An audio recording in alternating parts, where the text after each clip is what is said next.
Just like that, the shoe is on the other foot.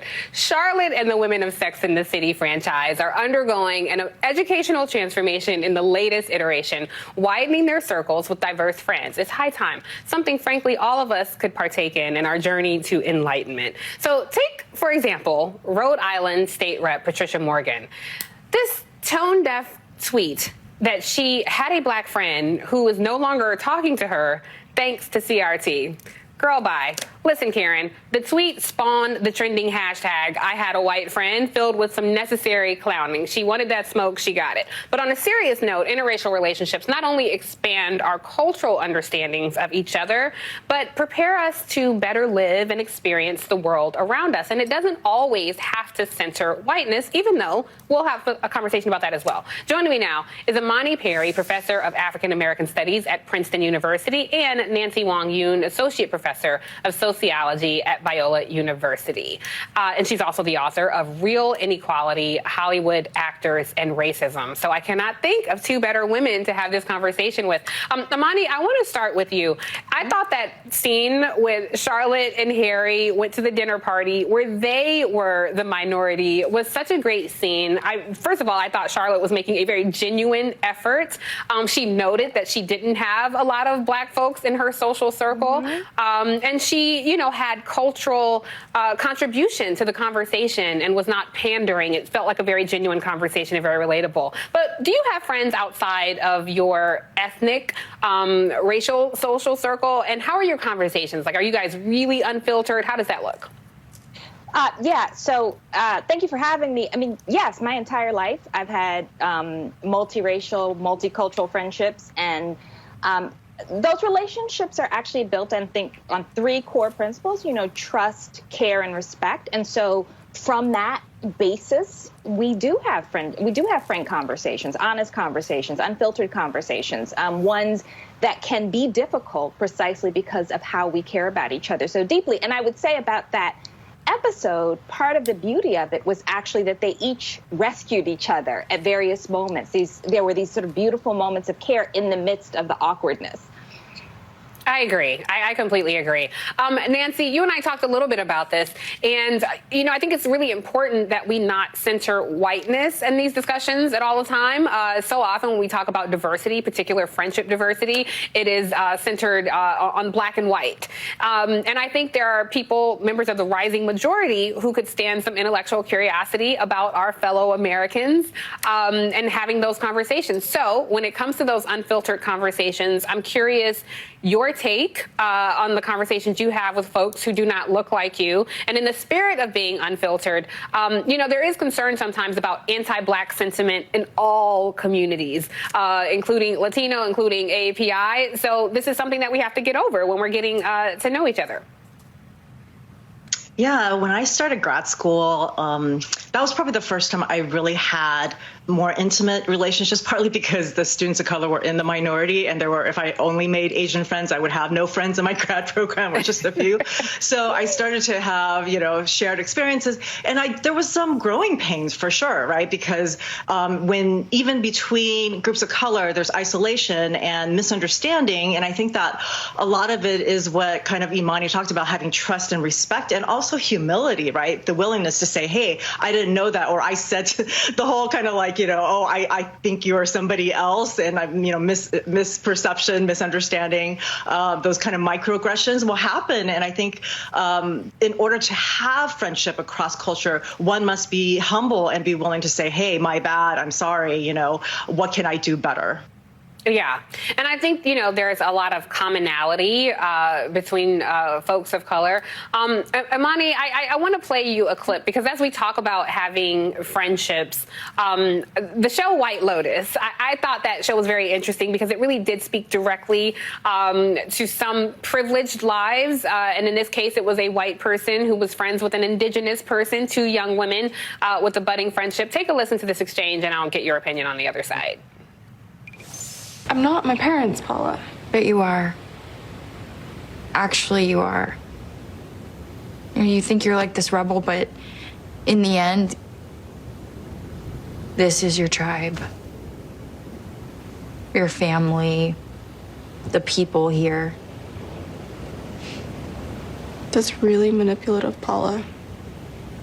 You're the one who stole, yet I'm the bad guy? Don't give me that. You've stolen too. What did I steal? Well, I guess it's not stealing when you think everything's already yours.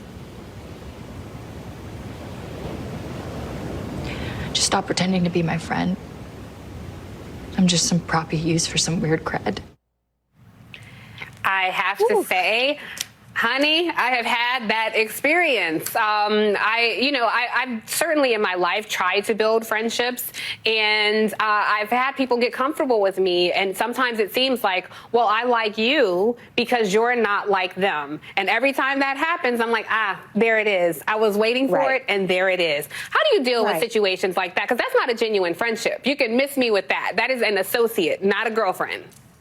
Absolutely. I mean, I think it's important to distinguish between, and this is why the issue of trust is so important to me, right? Because this is a person with whom she trusted herself and experienced disrespect and disregard, right? And in that exchange, just the fact that the young white woman was, I'm not that, right? But who are you? Who are you with this person, right? Can they rely upon you? Can they expect you to respect them fully? Those are the kinds of questions. And in general, in friendship, when people fail in that respect, the friendships are not genuine and cannot continue. I also loved the deep honesty, right? The honesty, that was an opportunity. The honesty is an olive branch, right? And the question becomes, well, what does one do with that? I want to play a soundbite from one of our NBC colleagues. She's a reporter at an NBC affiliate who talked about what some in the AAPI community eat on New Year's Day, and she talked about dumplings, I believe. This was the voicemail that she received after. Take a listen.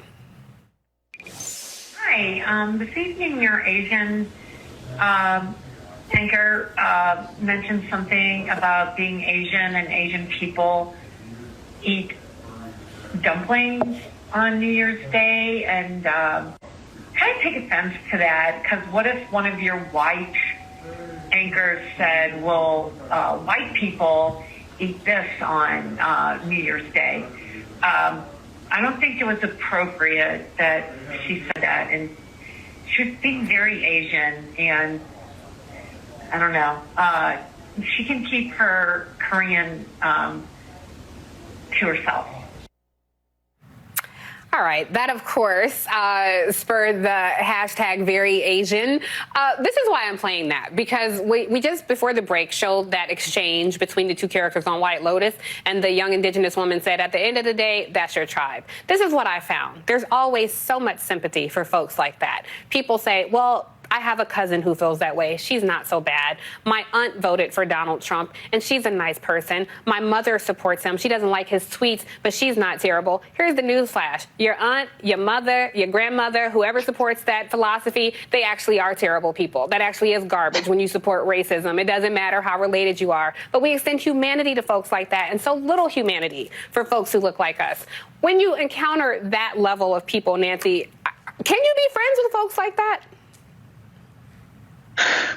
I do encounter people like that, and I bet. It's so hard because they have this like false equivalency, right? That somehow whites are being represented because Asians are talking about and having pride in their in their culture, and but everything that we talk about is default white, right? And so this persecution complex is very hard, because then it's kind of like, how can you have an exchange, a friendly relationship, when there's this feeling of like it's either me or you, like us against them, this pitting against each other. And so, yeah, and it's dumplings. Like, who doesn't love dumplings? It's so utterly ridiculous. And, Imani, Nancy makes a really good point.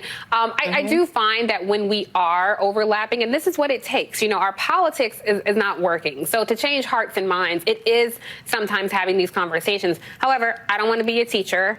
I'm not your project. I'm not the one person you talk to feel better about your crappy attitudes on race relations. So when you're having these exchanges, how do you cultivate unsafe conversations when people want to ask those things that might feel a bit inappropriate? How do you handle that? Well, I'm very clear. I'm not interested in and I will say this directly at times to white friends, I can't deal with your angst about racism, right? So we can have an honest conversation, but you have to be willing to listen, and also to listen to the fact there are situations in which people of color are going to express their vulnerability and their hurt, and there has to be an ability not to suck up all the emotional air in the room, to actually listen carefully and not be defensive, and also take on the responsibility. It's not just in our interaction. What are you saying when I'm not here? What are you saying in the rooms with those folks? That's part of friendship too.